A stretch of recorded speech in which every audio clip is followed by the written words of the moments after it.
Şərur rayonunda 2026-cı ilin məhsulu üçün 2025-ci ilin payızında ümumilikdə 2635 hektar sahədə payızlıq taxıl əkini aparılıb. Əkin sahələrinin 1867 hektarını buğda, 770 hektarını isə arpa təşkil edir. Payızlıq taxıl sahələrinin vaxtında və keyfiyyətli becərilməsini təmin etmək məqsədi ilə Naxçıvan Agroservis Açıq Səhmdar Cəmiyyətinin Şərur rayon bölməsinə 825 ton karbamid gübrəsi mədaxil olunub. Fermerlərə hər hektar sahə üçün 313 kiloqram azot tərkibli karbamid və 112 kiloqram fosfor gübrəsi verilməsi nəzərdə tutulmaqla mineral gübrələrin paylanılmasına başlanılıb. Mütəxəssislərin fikrincə karbamid gübrəsi digər mineral gübrələrlə müqayisədə daha effektiv hesab olunur.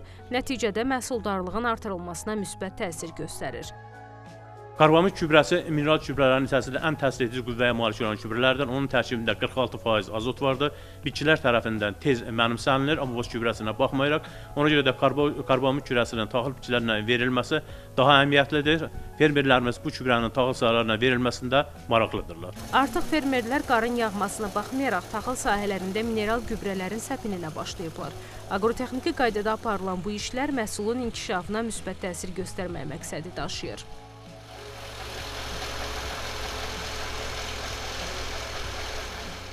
2025-in payızında 32 hektar taxıl əkini aparmışam.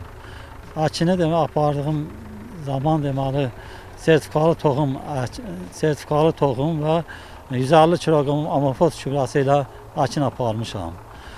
Payız suvarmasını aparmışam. Hal-hazırda qar yağıb, dövlət tərəfindən verilmiş 10 ton, mənə çatan 10 ton gübrəni götürmüşəm. Artıq deməli yerlərimə hər hektara 150 kilo olmaqla sapını aparıram. Qalan gübrəni isə may ayı əkin boruya getməmişdən qabaq sapını aparacağam. Qeyd edək ki, torpaq örtüyünün qarla örtülü olduğu dövrdə mineral gübrələrin səpilməsi daha səmərəli hesab olunur. Bu zaman gübrələr torpağa tədricən hopur, nəmin qorunmasına şərait yaradır və yaz mövsümündə bitkilərin inkişafına müsbət təsir göstərir.